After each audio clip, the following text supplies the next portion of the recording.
ज्यादा क्या होगा, 2 गोलियां मार देंगे, खत्म।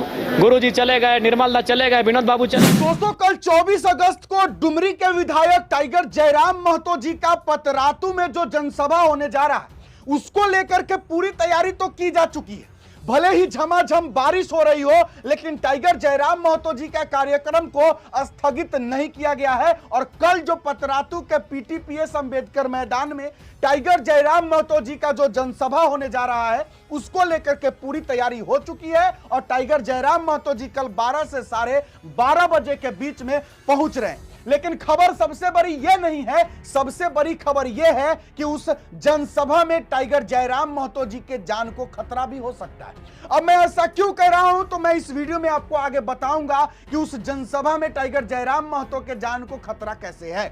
टाइगर जयराम महतो जी एक इंटरव्यू में अपने मुंह से एक बड़ी बात कही। सबसे पहले हम आपको वो बात सुना देते हैं और उसके बाद हम आपको बताएंगे कि मैंने ऐसा क्यों कहा कि उनके जान को कल जो जनसभा होने जा रहा है 24 अगस्त को बड़कागांव विधानसभा क्षेत्र में पतरातू प्रखंड के पीटीपीएस अंबेडकर मैदान में, उस जनसभा में टाइगर जयराम महतो जी के जान को खतरा कैसे है, मैंने क्यों कहा, एक छोटी सी वीडियो क्लिप पहले देखिए, फिर मैं बताता हूं। पर सत्ता पक्ष के विधायकों का कहना है कि जांच एजेंसी देख रही है। सीआईडी, आपका कहना है कि सीआईडी से भरोसा नहीं है, ऐसा क्यों? सीआईडी से इसलिए भरोसा नहीं है मैडम कि सीआईडी राज्य सरकार के दिशा निर्देश से चलती है और पुलिस इनकाउंटर जो हुआ है वो राज्य सरकार की पुलिस ने किया है। तो सीआईडी जो राज्य सरकार की पुलिस ने जैसा रिपोर्ट दिया है उसे हूबहू प्रस्तुत कर देगी, इसीलिए विश्वास नहीं है। आप वहां पर गए थे, उनके घर में क्या देखे आप? उनके घर में देखें सैकड़ों बच्चे जिनकी आंखों में सपने में भी अपने आप को सबल बनाने के लिए मेहनत कर रहे हैं, मैंने ये देखा। ये भी कहा जा रहा है 24-25 केस है उनके ऊपर और ये 20,000 रहे ना, उससे क्या है, केस हुआ कहाँ हुआ देखिए ना, केस कंपनी के खिलाफ है। केस आपने क्या किया, कंपनी से रंगदारी मांगा। अरे भाई, कंपनी आज आपकी मित्र कह सकते, मित्रांगना कह सकते, मैंने बहुत देखा है करीब से। क्या बड़कागांव की जो पूर्व विधायक जी हैं, आज वो भी तो कंपनी के रडार में आई हैं। उनको तो धमकी मिल रहा है, उनका कहना है कि आंध्र प्रदेश के सांसद जो है उन्हें धमकी दे। बहुत ही गंभीर विषय है कि इस राज्य की एक महिला नेत्री को धमकी दिया जा रहा है। मैंने भी सुना वो ऑडियो, उनका बात करने का लहजा तरीका बहुत ही विस्फोटक था। ऐसे में भले उनकी पार्टी उनके राजनीतिक विचारों से हम भिन्न रखते हैं, लेकिन इस विस्थापन और इस धमकी भरे घटना के बाद मैं उनके प्रति सहानुभूति रखता हूं कि आज वो देश की इतनी बड़ी पार्टी की नेत्री, राष्ट्रीय स्तर की नेत्री, इस राज्य में उनके गठबंधन की सरकार, इसी सदन की वो पूर्व नेत्री, और आज अगर उनके साथ ये व्यवहार हो रहा है तो सोच के देखिए सूर्य हंसदा के साथ क्या व्यवहार हुआ होगा। तो हमें लगता है कि आज कहीं ना कहीं पूरा राज्य जल जमीन जंगल विस्थापन की समस्या से ग्रसित है। विशेषकर बड़कागांव इस समस्या से ग्रसित है। पतरातू रहे, केरडाड़ी रहे, गोंदलपुरा रहे, बड़कागांव रहे, तमाम क्षेत्र ग्रसित है। और हमें लगता है जो वहाँ आंदोलन की आवाज को बुलंद करेगा उनको धमकियां मिलेंगी। बाकायदा पूर्व विधायक मैडम को मिल भी चुका है। तो ऐसे में उस क्षेत्र के, राज्य के तमाम लोगों को एकजुट होकर फिलहाल लड़ना चाहिए। फिर राजनीतिक दो हाथ तो भविष्य में होगा ही। अभी विस्थापन के मामले पर, इन विषयों पर एकजुटता की आवश्यकता है और मैं उनका समर्थन करता हूं। जयराम जी, लगातार आप क्षेत्र का भी भ्रमण करते हो और ऐसे में कहा जा रहा है कि एक रिपोर्ट सामने आया है कि झारखंड के जो माननीय हैं उन्हें कहीं ना कहीं सुरक्षा मिलनी चाहिए। करिश्मा जी, खतरा है। मैं अपना निजी अनुभव बता रहा हूँ। 2-3 अवसर ऐसा आया है कि ऐसा लगा कि हमारी गाड़ी को कोई फॉलो कर रहा है। एक दिन तो ऐसा हुआ, रात्रि के लगभग 1-1:30 के बीच का समय था।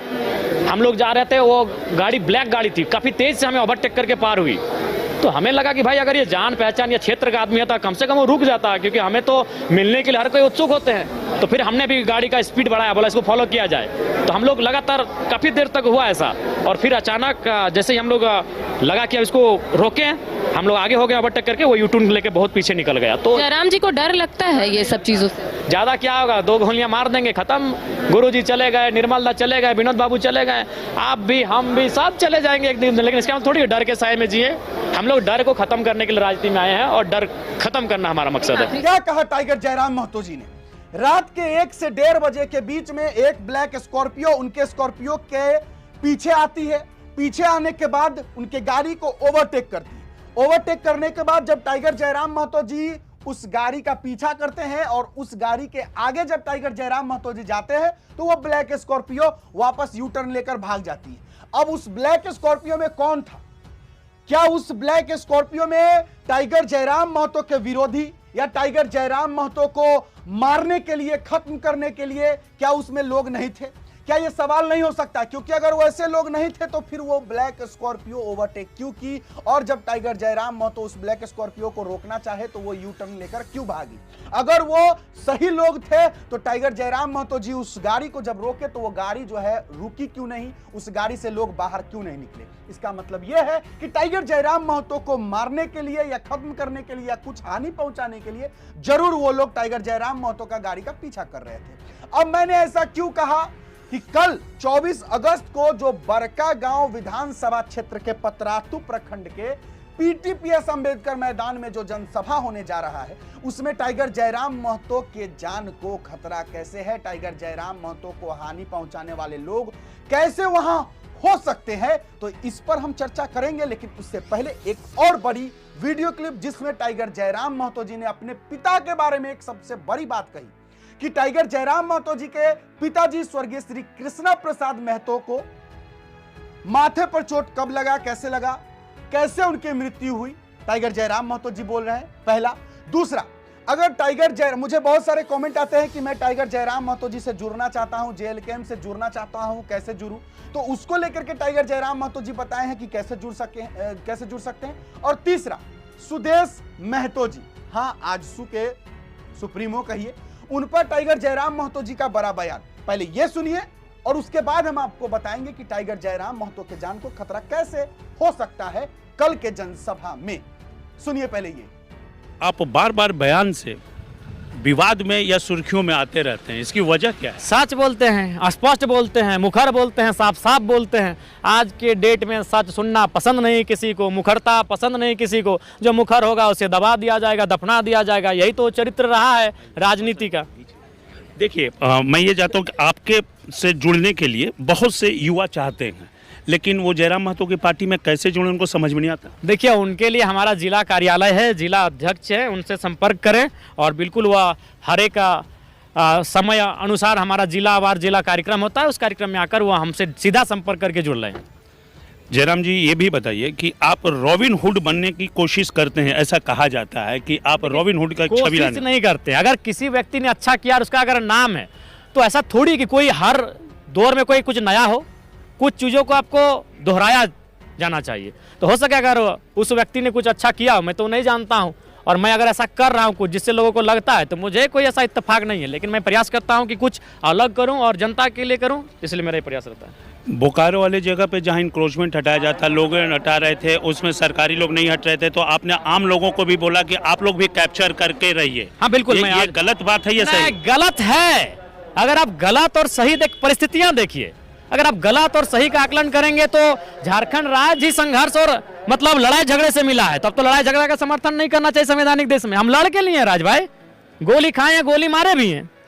झारखंड के लिए संघर्ष हो रहा था, उस समय उम्र क्या थी आपकी? उस समय हम मैंने 90 के दशक के हैं, तो मैंने अंतिम समय कितनी गोली खाए थे, कितनी चलाए थे? बिल्कुल, मेरे पिताजी ने लाठियां खाई हैं, सर पे लाठियां लगी थी, 2-2 बार लगी थी, और जो फ्यूचर में ब्रेन ट्यूमर का कारण बनी, तो मेरे पिताजी का लहू बहा है झारखंड राज्य बनाने में। अच्छा, आप जिस तरह से उभरे हैं तो इसमें आप झारखंड में पहले तो निर्मल महतो से शुरू करें, विनोद बिहारी महतो से शुरू करें, तो महतो के नेता लाल टहल चौधरी जो थे, राम टहल चौधरी, वहाँ तक तो आया, उसके बाद सुदेश जी आए। अब क्या माना जाए कि जयराम महतो आए हैं महतो के नेता बनकर? देखिए, हम लोग राज्य के तमाम वर्ग शोषित वंचितों के नेता के रूप में आए हैं, और मैं जिस समुदाय से संबंध रखता हूँ, जाहिर सी बात है मैं उस समुदाय का भी प्रतिनिधित्व करता हूँ। तो ओवरऑल हम लोग इस झारखंड की जो पृष्ठभूमि रही है एक आंदोलन की, उस आंदोलन की उपज से आया हूं, तो मैं उन सभी का नेता हूं जो आज शोषित वंचित हैं, हाशिए पर हैं। सुदेश महतो ग्रुप में कितने बड़ा थ्रेट हैं जयराम के लिए? देखिए, हमारी उनसे कोई प्रतिद्वंदता नहीं है। हमारी प्रतिद्वंदता तो राज्य सरकार से है। राज्य सरकार के जो स्तंभ हैं, जो उनसे हमारी है। जयराम महतो की पार्टी पिछले विधानसभा चुनाव में 38 सीटों पर दूसरे और तीसरे नंबर पर रही थी। आपको नहीं लगता है कि अगर आप एनडीए में या इंडी गठबंधन में होते तो आपकी सीटें और ज़्यादा आती? हाँ, 10-12 सीटें आ जाती। तो कहाँ चूक हुई जयराम जी से? देखिए, चूक का सवाल नहीं है। पहला चुनाव हुई है, चूक तो हुई है, मुस्कुराइए मत, आप बताइए सही से। तो स्पष्ट कह दिया कि चुनाव हम लोग अकेले लड़ेंगे, और अकेले लड़े, अच्छा लड़ें, बढ़िया लड़ें। धन्यवाद। एनडीए गठबंधन में लास्ट सवाल है, जो एनडीए गठबंधन है उसमें जाने के लिए आपने क्या कोशिश की थी? हाँ, हम कोशिश नहीं करते हैं। लोग अगर कोशिश करें तो उनका हम सम्मान करते हैं। तो कोशिश करने पर क्या जयराम ग्रीन सिग्नल देंगे? वो परिस्थितियां तय करेंगे। तो अगर आप चाहते हैं टाइगर जयराम महतो से जुड़ना, जेएलकेएम पार्टी से जुड़ना, तो जो टाइगर जयराम महतो जी ने कहा आप उस तरीके से जुड़ सकते हैं। टाइगर जयराम महतो के पिता स्वर्गीय श्री कृष्णा प्रसाद महतो झारखंड राज्य अलग बनाने के एक आंदोलनकारी थे। सर पर उनको चोट लगी, ब्रेन ट्यूमर हुआ, इलाज कराते समय उनकी मृत्यु हो गई। टाइगर जयराम महतो जी ने अपने मुंह से कहा, आपने सुना। सुदेश महतो पर टाइगर जयराम महतो जी ने जो कहा, आपका क्या राय विचार है कमेंट बॉक्स में जरूर लिखिए। आइए बात करते हैं कल के 24 अगस्त का जो जनसभा है, विस्थापित रैयतों के लिए जो आवाज उठाने टाइगर जयराम महतो जी बड़कागांव विधानसभा पहुंच रहे हैं, उस पर चर्चा कर लेते हैं। टाइगर जयराम महतो के जान को खतरा है, मैंने ऐसा क्यों कहा। टाइगर जयराम महतो जब कल बड़कागांव विधानसभा क्षेत्र पहुंचेंगे 24 अगस्त को, बारिश खूब हो रही है, लेकिन फिर भी जो तैयारी है वो कहीं से कम नहीं की गई है। और मुझे पूरी उम्मीद है, आपको भी ये पूरा उम्मीद होना चाहिए, और मुझे पता है कि कितना भी बारिश क्यों ना हो, टाइगर जयराम महतो के जनसभा में लोग उमड़ेंगे। और एक दो नहीं, लगभग मेरा अंदाजा है हजारों से ज्यादा लोग जो है, जिसे हम लोग जन सैलाब भी कहते हैं, वो उमड़ेगा। अगर बारिश भी होता है तो लोग छाता लेकर टाइगर जयराम महतो को सुनने जाएंगे, लेकिन जाएंगे जरूर, क्योंकि टाइगर जयराम महतो जहां पहुंच रहे हैं वहां जो मुद्दा है वो मुद्दा है विस्थापित रैयतों का मुद्दा। अब विस्थापित रैयतों का जो मुद्दा होगा उसमें टाइगर जयराम महतो जी के जान को खतरा कैसे है, जरा समझिए।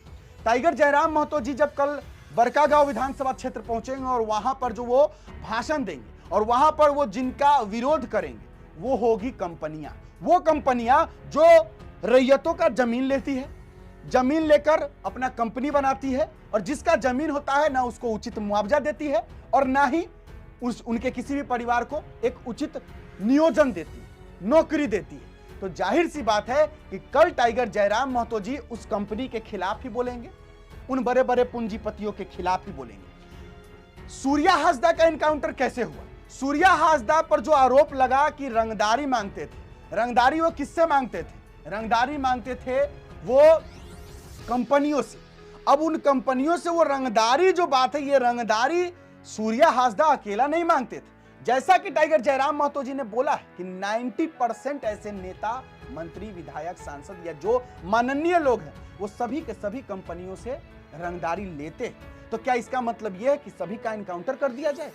सूर्या हासदा कंपनियों से रंगदारी लेते थे या नहीं लेते थे, ये एक आरोप है। टाइगर जयराम महतो जी जब कल विस्थापित रैयतों की आवाज उठाने पहुंचेंगे बड़कागांव, तो वहां पर वो कंपनियों के खिलाफ ही बोलेंगे। और जब वो कंपनी के लोग, वो बड़े पूंजीपति लोग सूर्या हासदा जैसे लोगों को अपने रास्ते से साइड करवा सकते हैं, तो क्या टाइगर जयराम महतो को हटाने का प्रयास नहीं करेंगे? कल जो उतना जनसैलाब उमड़ेगा, क्या उस जनसैलाब में कोई विरोधी टाइगर जयराम महतो का नहीं हो सकता है? इसलिए मैंने कहा कि टाइगर जयराम महतो के जान को खतरा हो सकता है। टाइगर जयराम महतो को हानि पहुंचाने के लिए उसमें कुछ, उस भीड़ में कुछ जो है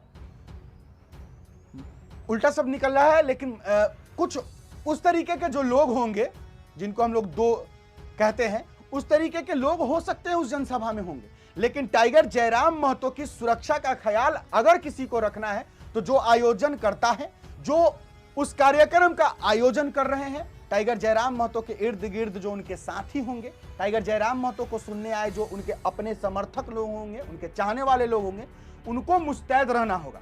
उनको ध्यान रखना होगा कि अगर उनके अगल बगल किसी भी प्रकार का कोई भी अगर दिख रहा हो जो थोड़ा सा सेंसिटिव हो, थोड़ा सा अगर वो सही ना लगे, तो फौरन जो है पुलिस को खबर करना होगा। और प्रशासन से भी, जिला प्रशासन से भी अनुरोध होगा कि जिला प्रशासन भी जो है वो पूरी मुस्तैद रहे, सड़क से लेकर कार्यक्रम के इर्द गिर्द जो है पूरी तरह से मुस्तैद रहे, क्योंकि टाइगर जयराम महतो जी कल जो आवाज उठाने जा रहे हैं वो कंपनी के खिलाफ उठाने जा रहे हैं। और कंपनी जो होती है वो बड़ी कंपनी, बड़े पूंजीपति, बड़े लोग होते हैं। वो लोग चाहेंगे कि मेरे खिलाफ अगर कोई बोल रहा है तो उसको खत्म कर दिया जाए। तो टाइगर जयराम महतो जी के जान को खतरा हो सकता है, पूरी सावधानी बरतनी होगी। टाइगर जयराम महतो के बॉडीगार्ड को भी पूरी सावधानी बरतनी होगी। टाइगर जयराम महतो को देखने वाले जो लोग होंगे उनको भी सावधानी बरतनी होगी। जरा सा भी कुछ गलत हलचल दिखे, फौरन जो है पुलिस प्रशासन को खबर करनी होगी।